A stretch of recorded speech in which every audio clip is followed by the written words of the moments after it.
Good morning, Oakville. I'm Sam Gandhi. And I'm Jacob Moreland. Here's what's going on around OHS. Attention seniors, prom tickets go on sale April 29th. Tickets cost $70 and $35 with a gold card. Prom pledges and guest forms are available in the office. You must turn in a completed prom pledge to purchase a ticket. All Night Grad will be held June 2nd from 10 p.m. to 4:30 a.m. at the Lodge de Pere. Tickets are $100 if ordered by April 30th and cost $110 starting May 1st. Tickets will be $125 if purchased at the door. You must also turn in a permission form to attend. Congrats to Varsity Quiz Bowl for winning first place at the district tournament on April 6th. They are moving on to sectional tournament today. Yeah, sectional should be good. We will probably have like a different setup of a team than we did at districts, because in districts you're only allowed to play a certain 6 players, but for sectionals we can put 10 on the roster. Oakville's literary magazine, Writing on the Wall, is accepting submissions through April 26th. Contact Mrs. Fratcher if you have any questions. JV and Varsity Winter Guard competed at the MCC GA Championships on March 29th and 30th. JV placed 9th and Varsity took 3rd in their division. Congratulations to Nada Bosnich, who won the SSD Rosemary Zander Award for her academics and community service. Congratulations to Alyssa Spalding for winning the SSD James E. Westbury Memorial Scholarship. And congratulations to Allie Turner and Shay Fraunhofer, who made it to the second round in the Health Career Display event at the State HOSA competition in Rolla. Congrats to Connor Jones for placing 5th at the MSHSAA competition in U.S. extemporaneous speaking at Missouri State University on April 13th. Choir recently returned from their trip to Williamsburg and Virginia Beach. All choirs placed first in their categories. Chorale, Men's Choir, and Magical Singers received Adjudicators Awards.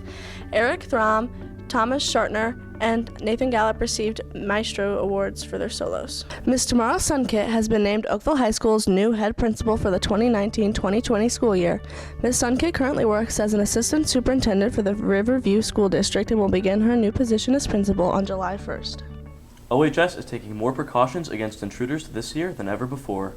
That's right. Here's a story on our most recent intruder drill.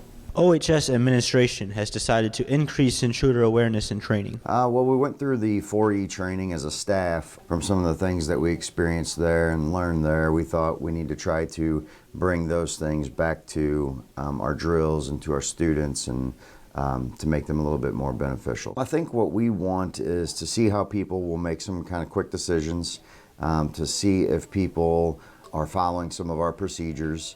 Like we do check doors and things like that, to see if teachers are locking them, or we're checking to see if students are aware of procedures, because sometimes there's a substitute teacher in the room. So in a situation like that, the students are kind of the ones who take the lead. Will there be more intruder drills in the future? I think so. Feedback so far has been pretty positive, especially the real-time information piece, where you're getting information and then having to make a decision on what's your best course of action. With Sam Gandhi and Jacob Moreland behind the camera, I'm Colin O'Shea for Around OHS.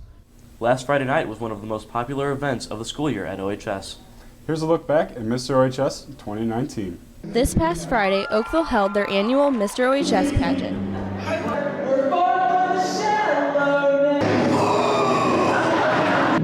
Brian Reardon won Mr. Popularity. 40 miles an hour. Elmanine Bezic won Mr. Aloha. And the winner of Mr. OHS 2019 is...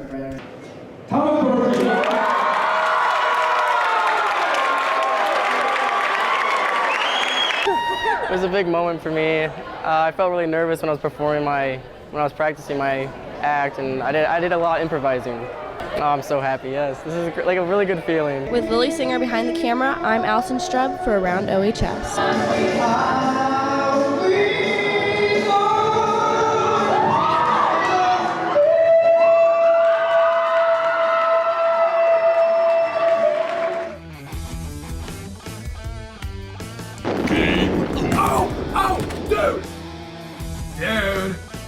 Dude!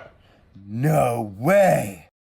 That's excellent! Just like old times. Dude, remember that time you split your pants at homecoming? That was splendid, dude! And my date ran out on me! That was bogus, dude! Absolutely bogus. Do you have a picture of that? No, dude. I wish we had a way to relive those most cherished memories. Don't worry, dude! I got a yearbook! Dude,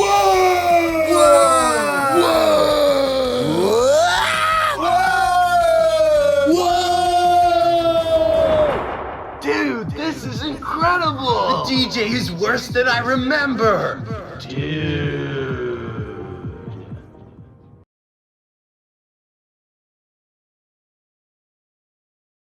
You may have noticed some young faces up on the second floor recently.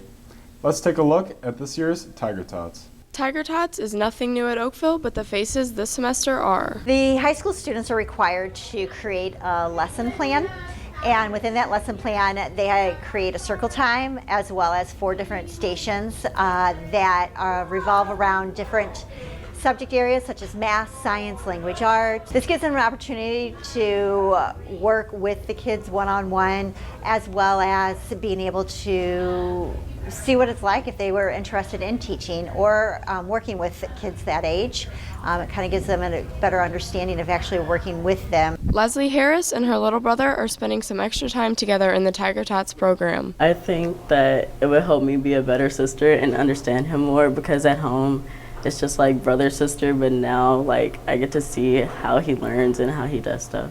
This experience should help some Oakville students with their future.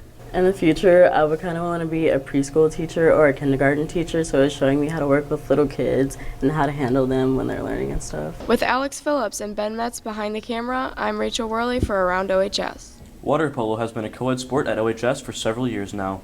But this year, there are more girls in the program than ever. Here's the story. Out of 27 players on the Oakville water polo team, almost half of them are girls. I think the girls are doing better than what we started at. We started pretty rough.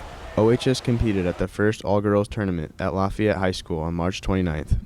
We played well. The first game was really rough, but by the end we worked better as a team, and I think the girls, especially the freshman girls, got a better understanding of what it means to play as a team. I think it was a really good learning experience, especially for the other girls, because it puts us on more of an even playing field than competing with guys who are twice our size. So it really helped them understand that they're not actually as bad as they think they are. It's just the fact that they weigh 100 pounds more than them. I think that being able to play while the sport is growing is a really unique experience, and I think it's special in a way that we get to be part of something that makes girls water polo a regular thing. I think it's awesome because actually of all the teams in the state, we have the most girls.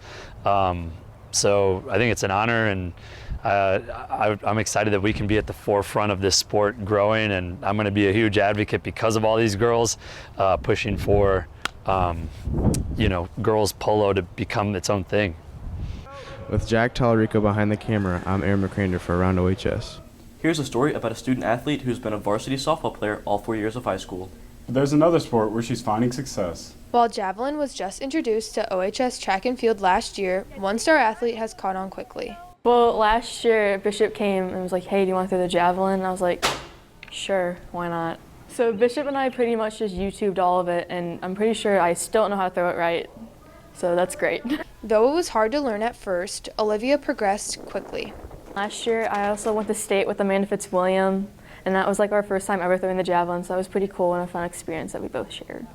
With the success came a hard decision. I played softball basically my whole life. Then I came to a point where I was like, I had to decide what I want to do for college, and I always thought I would play softball in college until last year, and I found javelin. And I figured that I really liked it, and I want to do that in college instead of softball. After being recruited by a college javelin coach, she reached her decision.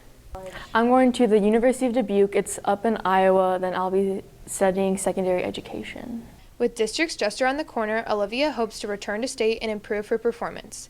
Best of luck to her as she throws at the college level. With Katie Leaker behind the camera, I'm Jennifer Sella for Around OHS.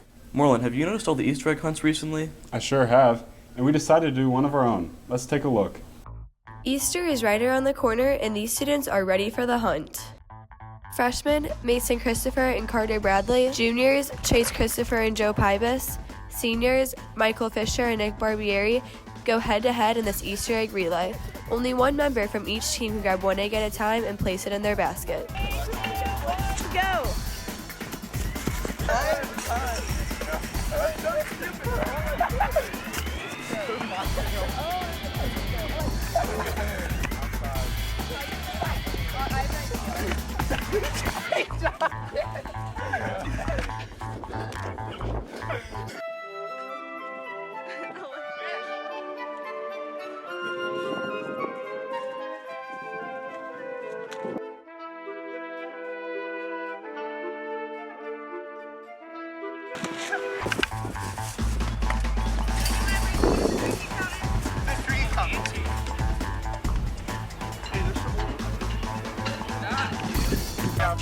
guys didn't win. We had 41. No, you did not. You did not. Did we not get 40? After counting up eggs, our winner is presented their prize. Thank you. It was pretty easy, Dubs. Chase Christopher didn't really have the agility. Joe Pybus, Cooter, Mason, he just didn't have brains. With Lily Singer behind the camera, I'm Alexis Williams for Around OHS. Well, that wraps up today's show. Thanks for watching. Have a great day, Oakville.